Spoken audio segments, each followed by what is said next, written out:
नमस्कार। HP exam notes में आपका स्वागत है। ये कोर्स का 6th वीडियो लेक्चर है और आज हम बात करेंगे नेटवर्किंग की। जब हमने कंप्यूटर का पहला वीडियो लेक्चर चैनल पे अपलोड किया था तो हम मान के चल रहे थे कि हमें कंप्यूटर का कुछ भी नहीं आता, इसीलिए हमारा मेनली फोकस भी कंप्यूटर के बेसिक्स पर था। जो ये हमारी जर्नी है जूनियर ऑफिस असिस्टेंट की या लाइफ की कोई भी जर्नी रहती है, वो उसको सक्सेसफुल बनाने के लिए डिफ़िकल्ट पार्ट रोल प्ले नहीं करता। पार्ट हमेशा वो रोल प्ले करता है कि उसकी शुरुआत कैसे हुई है, बिल्डिंग का बेस कितना स्ट्रांग बनाया गया है, सीढ़ी का पहला स्टेप कैसे बनाया गया है। अगर शुरुआत सही होगी तो एंडिंग भी सही होगा, अगर शुरुआत बेकार होगी तो obvious सी बात है कि एंडिंग भी बेकार ही रहेगा। जब हम कंप्यूटर की बात कर रहे होते हैं तो हम कहीं ना कहीं टेक्नोलॉजी की बात कर रहे होते हैं। अगर हम उस टेक्नोलॉजी की बात कर रहे हैं जो हमारे एवरीडे लाइफ में रेगुलरली यूज हो रही है तो उसे समझना और भी इंटरेस्टिंग हो जाता है। अगर हम यहाँ पे चीज़ें सिर्फ इसीलिए ना पढ़े कि भाई जूनियर ऑफिस असिस्टेंट का एग्ज़ाम क्रैक करना है, हम इस ये मान के चलें कि ये जो टेक्नोलॉजी है हमारे लाइफ में यूज हो रही है इसीलिए हमने इसको समझना है। बस यही एक मेन रीज़न है। तब चीज़ें हमें आसान दिखाई देगी, इंटरेस्टिंग भी लगेगी और ज़्यादा देर तक हमारे माइंड में भी टिकी भी रहेगी। अगर आप चाहते हैं कि 2021 में आप रिज़ल्ट लेके घर जाएं तो ये 3 कॉन्सेप्ट रेगुलरली फॉलो करें। मैं भी यहाँ लगातार कोशिश कर रहा हूँ आपके एनवायरनमेंट को चेंज करने की, और अगर आप मेरे ये 3 कॉन्सेप्ट रेगुलरली फॉलो कर रहे हैं तो आपका आईक्यू लेवल में भी जो है चेंजिंग आ रही होगी। आप भी इस चीज़ को फील कर रहे होंगे। एफर्ट एंड कंसिस्टेंसी यहाँ पे लगातार बनाए रखें, तभी ही कुछ हो, तब जाके कुछ बन सकता है इस एग्ज़ाम को लेके। आइए शुरू करते हैं। MCQs based on previous class, और प्रीवियस क्लास हमारी कौन सी थी? मेमोरी बेस्ड थी। पहला क्वेश्चन देखते हैं, which among following can be considered has most advance ROM. ठीक है, इनमें से कौन सी जो मोस्ट एडवांस रोम कंसिडर किया जा सकता है? तो इसका सही आंसर क्या है? ई प्रोम। इसमें क्या रहता है कि डाटा इलेक्ट्रिकल इरेज भी किया जाता है और प्रोग्राम भी क्या कर सकते हैं हम इसमें। प्रोम नहीं होगा इसका, क्योंकि इसमें तो हम सिर्फ प्रोग्राम ही प्रोग्राम कर सकते हैं ना, इरेज तो कर नहीं सकते। 1 byte equal to how many bits. ठीक है, एक बाइट कितने बिट्स के बराबर होता है? 8 बिट्स मिलके एक बाइट बनाते हैं। ठीक है, और वो एक 1024 किलो बिट्स मिलके एक मेगाबिट बनाते हैं, और 1024 मेगाबिट्स मिलके वन वन गीगाबिट बनाते हैं, और 1024 गीगाबिट मिलकर जो है 1 टेराबाइट बनाता है। ये चीज़ें आपने याद रखनी है। नेक्स्ट क्वेश्चन देखते हैं, which among following is volatile. तो रैम जो है वोलेटाइल है। वोलेटाइल क्यों है? क्योंकि जैसे ही आपका कंप्यूटर ऑफ हो जाएगा यहाँ पे डाटा जो है ऑटोमेटिकली इरेज हो जाएगा। इसका सही आंसर रैम है। Input output processor has direct access to main memory. Input output processor जो होता है वो डायरेक्ट एक्सेस रखता है मेन मेमोरी में। Why we need to have secondary storage? Because storage large volume of data that exceed the capacity of main memory. अगर हमें large amount of data को स्टोर करना है, और ठीक है, अगर हमें लार्ज अमाउंट ऑफ डाटा अपने कंप्यूटर में जो है स्टोर करना है और जो मेन मेमोरी की जो है कैपेसिटी को एक्सीड करे, इसीलिए हमें बोलते हैं सेकेंडरी मेमोरी की ज़रूरत पड़ती है। Which among following is an important data transfer technique. Direct memory access जो है डाटा ट्रांसफ़र टेक्निक है। The performance of the cache memory is major in term of. जो कैशे मेमोरी की परफॉर्मेंस है वो हम किस में मेजर करते हैं? हिट रेशो में मेजर करते हैं हम उसको। Read the data bye reflecting plus pulses of laser beam on the surface. ठीक है, जब हम लेज़र बीम को जो है सरफेस पे रिफ्लेक्ट करते हैं और तब जो है डाटा को हम रीड कर पाते हैं, उसको हम क्या बोलते हैं? ऑप्टिकल डिस्क बोलते हैं। स्टोरेज विच स्टोर और retain data after power is off called non volatile storage. जब पावर ऑफ हो जाए और आपका डाटा ऑटोमेटिकली स्टोर हो जाए या फिर वापस रिटेन उसी लोकेशन पे चले जाए तो उसको हम क्या बोलते हैं? नॉन वोलेटाइल स्टोरेज बोलते हैं। Which of the following memories must be refresh many time पर सेकेंड। इनमें से कौन सी मेमोरी का ऐसा टाइप है जो हमें बार बार रिफ्रेश करने की ज़रूरत पड़ती है, और वो कौन सी है? Dynamic RAM. और डायनामिक रैम किससे बनी होती है? कैपेसिटर और ट्रांजिस्टर से बनी होती है डायनामिक रैम। और उसको किसकी ज़रूरत होती है? बार बार रिफ्रेश करने की ज़रूरत पड़ती है डायनामिक रैम को। बट स्टैटिक रैम में ऐसा जो है ऐसी ज़रूरत नहीं रहती। USB type storage device is secondary storage device है USB type. Which device is use to backup the data? All of the above is use to backup the data. Floppy disk को भी हम यूज़ कर सकते हैं, tape को भी use कर सकते हैं, और नेटवर्क ड्राइव को भी हम बैकअप डाटा को बैकअप करने के लिए यूज़ करते हैं। A half byte is known has nibble. Half byte को निबल भी बोला जाता है। Main memory of computer is internal memory. बहुत आसान है और ये हमने किया हुआ है। Which is the permanent memory built into your computer is called ROM. जो परमानेंट मेमोरी है उस हम कंप्यूटर में बिल्ड करते हैं उसको क्या बोलते हैं, रोम बोलते हैं। With a C D you can read and write. CD compact disk में हम जो है डाटा को रीड भी कर सकते हैं और राइट भी कर सकते हैं। Magnetic tape is not practical use for application where data must be quickly recall because tape is. Magnetic tape को बोलते हैं हम प्रैक्टिकल एप्लीकेशन में क्यों यूज नहीं कर सकते हैं, जहाँ पे डाटा को जो है क्विकली रिकॉल करने की ज़रूरत पड़ती है। ए सीक्वेंशियल एक्सेस मीडियम, क्योंकि यह जो है मतलब क्योंकि ये सीक्वेंशियल एक्सेस मीडियम है, यहाँ पे हम डाटा को जो है सीक्वेंशली एक्सेस कर सकते हैं, अपने मर्जी से एक्सेस नहीं कर पाएंगे। What is the main advantages of magnetic core memory over semiconductor RAM memory a non volatile, क्योंकि ये बोलता नॉन वोलेटाइल है, यहाँ पे डाटा जो है इरेज नहीं होता। बस इतनी सी बात है। फ्लैश इज प्रोम। प्रोम क्या है, फ्लैश है। The process to copy the software in hard disk from secondary storage medium is called escalation. जो प्रोसेस है सेकेंडरी स्टोरेज मीडिया से अगर हम कोई सॉफ्टवेयर कॉपी करते हैं हार्ड डिस्क में तो उस प्रोसेस को हम क्या बोलते हैं, एस्केलेशन बोलते हैं।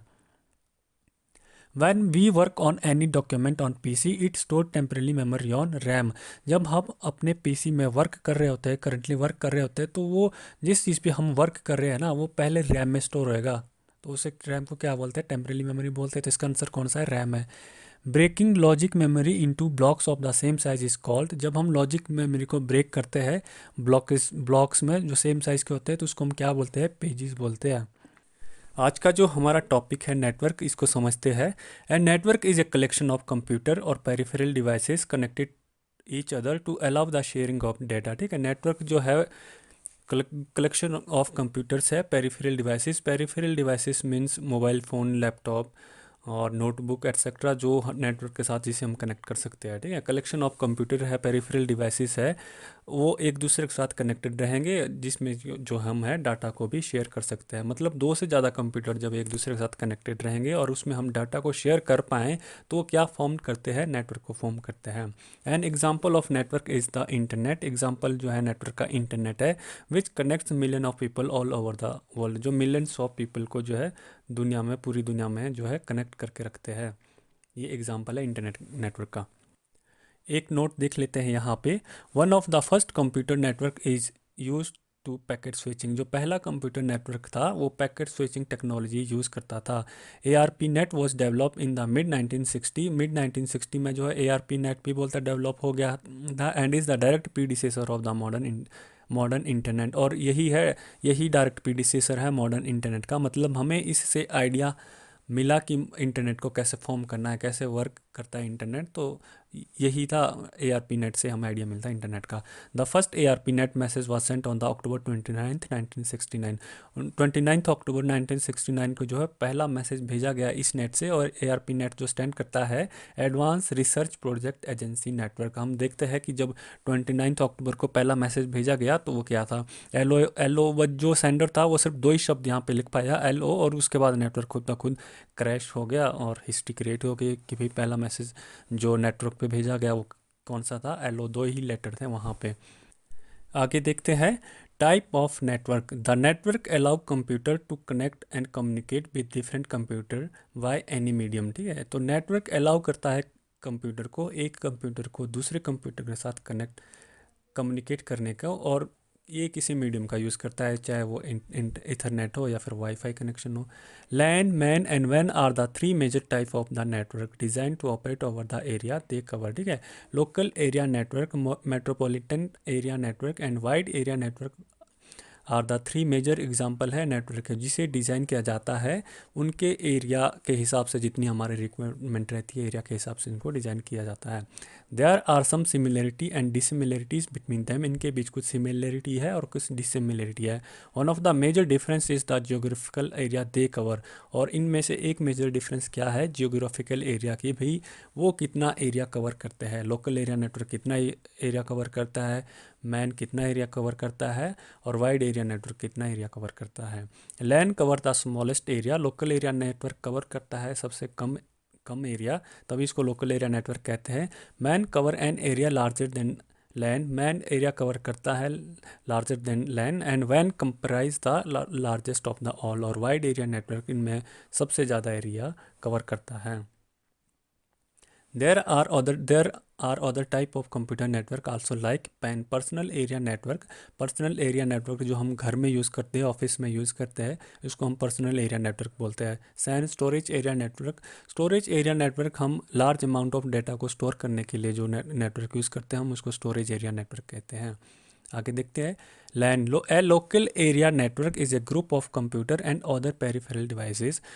एक local area network group of computer है और अदर पेरिफेरल डिवाइसेस है। पेरिफेरल डिवाइसेस मतलब मोबाइल फ़ोन हो गया, लैपटॉप हो गया और नोटबुक जो हम नेटवर्क के साथ कनेक्ट कर सकते हैं।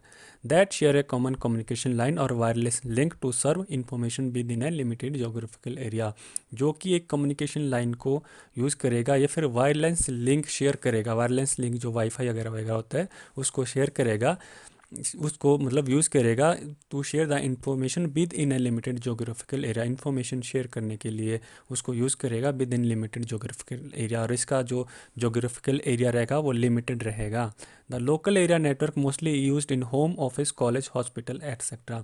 लोकल एरिया नेटवर्क जो हम घर में यूज़ करते हैं, ऑफिस में यूज़ करते हैं और कॉलेजेस में यूज़ करते हैं, मतलब इन चीज़ों जगहों पे हम इसको यूज़ कर सकते हैं। इसका एक कॉमन एग्जांपल लेके समझते हैं। जो नेटवर्क हमारे कॉलेजेस में रहता है उसमें क्या रहता है कि बहुत सारे कंप्यूटर रहेंगे, उसको एक इथरनेट केबल से कनेक्ट कर दिया जाएगा, और जो स्टूडेंट रहते हैं उनके लिए एक वाईफाई क्रिएट कर दिया जाता है। उसमें क्या रहता है कि कॉलेज के जितने कंप्यूटर है लैब लूब के, वो तो इथरनेट केबल से कनेक्टेड रहते हैं, और जो स्टूडेंट है वो डेटा को जो है वाईफाई से एक्सेस कर सकते हैं। Is limited in size, typically spending in few 100 meter and not more than mile. यह बोलता है ये लिमिटेड साइज में लिमिटेड होते हैं, और इसका जो एरिया कवर करने का जो कवर रेंज होती है वो 100 मीटर से 1 माइल तक की रहती है, उससे ज़्यादा नहीं रहेगी। जब आप इस एरिया इसके रेंज से बाहर जाएंगे तो आप ऑटोमेटिकली ही डिस्कनेक्ट हो जाएंगे इस नेटवर्क से। Required a little wiring like ethernet cable connecting to each other. इनको एक दूसरे के साथ कनेक्ट करने के लिए कंप्यूटर को यहाँ पे एक इथरनेट केबल की ज़रूरत पड़ती है। जैसे ये केबल आपने देखी होगी कॉलेजेस में या कहीं ऑफिस में, जहाँ पे जो है कंप्यूटर कनेक्ट रहते हैं। Has lowest cost compare to MAN and वैन। इसकी कॉस्ट कम रहती है मेट्रोपॉलिटन एरिया नेटवर्क से और वाइड एरिया नेटवर्क से, तभी हम इसको जो है यूज़ करते हैं लोकल एरिया में। Ethernet and wifi are two primary way to enable LAN connection. Ethernet और वाईफाई जो है कॉमन वे है या प्राइमरी वे है जो है लोकल एरिया नेटवर्क को फॉर्म करने के। Wifi use radio wave to connect computer to the LAN. Wifi क्या करती है, रेडियो वेव को यूज़ करती है कंप्यूटर को जो है लोकल एरिया नेटवर्क से कनेक्ट करने के लिए। Early LAN had data rate in 4 to 16 Mbps range. जो पहले का लोकल एरिया नेटवर्क था उस टाइम हम 4 MB से जो है और 16 MB के बीच जो है डाटा यूज़ करते थे। Today speed are normally 100 MB to 1000 Mbps। आज की जो स्पीड है लोकल एरिया नेटवर्क की वो 100 MB से लेकर 1000 Mbps तक है। ये एग्ज़ाम देख लेते हैं, ये जो फिगर यहाँ पे शो कर रही है इसमें क्या है कि ये इथरनेट केबल है, यहाँ से कंप्यूटर कनेक्ट है, जो ये ऊपर नीचे आपको दिख रहा है ऐसे यहाँ से कनेक्शन जाते हैं। और ये एक यहाँ पे वाईफाई है, वहाँ वाईफाई रखा गया है, यहाँ पे वाईफाई रूटर रखा गया है, और यहाँ से जो different type of peripherals devices connected रहते हैं। इसको हम हब भी बोलते हैं। नेक्स्ट देखते हैं metropolitan area network. Metropolitan area network is large computer network that usually span a city और a large campus. Metropolitan area network large computer network है और ये सिटी को कवर करने के लिए या फिर लार्ज कैंपस को कवर करने के लिए यूज़ किया जाता है। मैन और metropolitan area network cover large area than that of LAN and smaller area compare to वैन। ये मैन जो है लोकल एरिया नेटवर्क से लार्ज एरिया कवर करता है और वाइड एरिया नेटवर्क से कम एरिया कवर करता है, ये बोलने का मतलब है इसका। A MAN typically cover area between 5 and 50 kilometer diameter and may serve has an ISP internet service provider. जो मैन जो एरिया कवर करता है वो 5 किलोमीटर से 50 किलोमीटर तक उसका डायमीटर रहेगा, और जनरली इसको जो है ISP इंटरनेट सर्विस प्रोवाइडर जैसे एयरटेल हो गया, आइडिया हो गया, BSNL वगैरह इसको यूज़ करते हैं। Man is design for customer who need a high speed connectivity. Man जो है उन कस्टमर्स के लिए डिज़ाइन किया जाता है जिनको हाई स्पीड कनेक्टिविटी की ज़रूरत पड़ती है। Speed of MAN range in term of MBPS। जो मैन की स्पीड रहती है वो MBPS में रहती है। It is hard to design and maintain is costly. इसको डिज़ाइन कर पाना मुश्किल है लोकल एरिया नेटवर्क से, और इसकी मेंटेनेंस भी ज़्यादा है क्योंकि ये ज़्यादा एरिया कवर करता है ना। अब ज़्यादा एरिया कवर करता है तो वायर की ज़रूरत भी रहती है, कंपोनेंट भी ज़्यादा इसमें यूज रहते हैं, और फिर उनमें कोई ना कोई फॉल्ट तो आता ही रहेगा ना। तो जब फॉल्ट आता रहेगा तो इसकी कॉस्ट भी बढ़ती रहेगी। Maintain is costly and may और may not be own by single organization. इसकी मेंटेनेंस ज़्यादा है और इसको जो है सिंगल ऑर्गेनाइजेशन को जो है ख़रीद पाना या डिज़ाइन कर पाना मुश्किल है, क्योंकि एयरटेल अब हमें कितना कितना रेंज देता है, तकरीबन 30 35 40 किलोमीटर तक तो देता है, बट सिंगल ऑर्गेनाइजेशन तो इसको ख़रीद नहीं पाएगा ना। आपकी एक फ़र्म है और आप एक नेटवर्क पूरा ही नेटवर्क खरीद लें, ऐसा तो पॉसिबल नहीं है, बहुत कॉस्टली पड़ जाता है। MAN data transmission speed is 5 to 10 Mbps which is faster and more expensive than LAN. जो मेट्रोपॉलिटन एरिया नेटवर्क की जो स्पीड है 5 MB से 10 Mbps की है, और ये फास्टर है लोकल एरिया नेटवर्क की speed, but slower and smaller than an, but कम है ये वाइड एरिया नेटवर्क से। तो हमने जाना कि जो लोकल एरिया नेटवर्क है वो कम एरिया कवर करता है, उसकी स्पीड भी कम है मैन से, और मैन जो है ज़्यादा एरिया कवर करता है और उसकी स्पीड भी ज़्यादा है लैन से। Example of man telephone company network, cable TV network. ये टेलीफोन कंपनी नेटवर्क जो है एयरटेल आइडिया और इसके एग्जाम्पल है। और केबल नेटवर्क में क्या रहता है कि हम एक बड़ा स्विचिंग लगा लेंगे एक जगह पे, फिर वहाँ से जो है पूरे सिटी को केबल नेटवर्क देंगे। तो ये भी इसका एक बेस्ट एग्जांपल है। मैन क्या रहता है, ये यहाँ पे फिगर देख रहे होंगे आप, यहाँ पे मैन जो है बीच में सेंटर में रहेगा, और वहाँ से जो है सभी को जो है सभी लोकल एरिया नेटवर्क को जो है कनेक्शन दिए जाएंगे। तो ऑब्वियस सी बात है कि मैन की स्पीड तो ज़्यादा रहेगी लोकल एरिया नेटवर्क से। आगे देखते हैं वाइड एरिया नेटवर्क वैन multiple LAN and MAN can be connected together using device such as bridge router and gateway which enable then to share data. ठीक है, मल्टीपल लोकल एरिया नेटवर्क या metropolitan area network को जब हम create करना चाह रहे होंगे, तो हम उसको क्रिएट करने के बाद उनको भी तो कनेक्शन की ज़रूरत पड़ेगी। तो लैन एंड मैन जब हम क्रिएट कर लेंगे तो हम उनको जो है वाइड एरिया नेटवर्क के साथ कनेक्ट करेंगे विद द जो ये कनेक्टेड डिवाइसेस है, router gateway enable them to share data. और इसके जरिए जो है गेटवे के जरिए जो है हम उनमें जो है डाटा को एक दूसरे के साथ शेयर कर सकते हैं। समझ आ गया? मतलब कि जब हम लोकल एरिया नेटवर्क को फॉर्म करते हैं तो उसे भी तो कनेक्शन की ज़रूरत पड़ेगी। तो लोकल एरिया नेटवर्क को हम कनेक्शन कहाँ से देंगे? मैन से देंगे, मेट्रोपॉलिटन एरिया को नेटवर्क को से। ठीक है, तो मेट्रोपॉलिटन एरिया नेटवर्क भी जब हम फॉर्म कर लेंगे तो तब हम उसे कनेक्शन कहाँ से देंगे? तब हम उसे वाइड एरिया नेटवर्क से देंगे। तो कहने का मतलब ये है, जो वाइड एरिया नेटवर्क है वो लोकल एरिया नेटवर्क को भी कनेक्शन देता है, मेट्रोपॉलिटन एरिया को नेटवर्क को भी कनेक्शन देता है टू शेयर द डाटा, जो उनके बीच डाटा को इनेबल कर सके।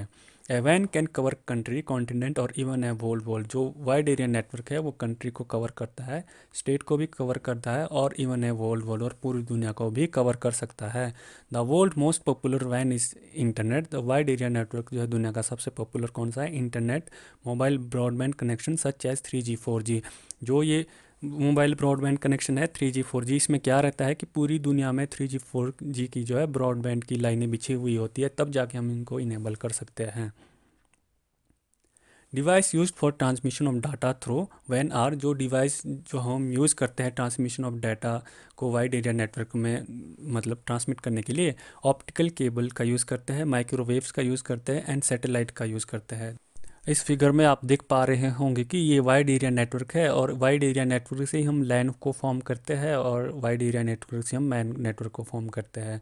तो जो इन दोनों को कनेक्शन आ रहा है वो कहाँ से आ रहा है? वाइड एरिया नेटवर्क से। तो वाइड एरिया नेटवर्क का एरिया ज़्यादा होएगा, स्पीड ज़्यादा होएगी as compare to LAN and man.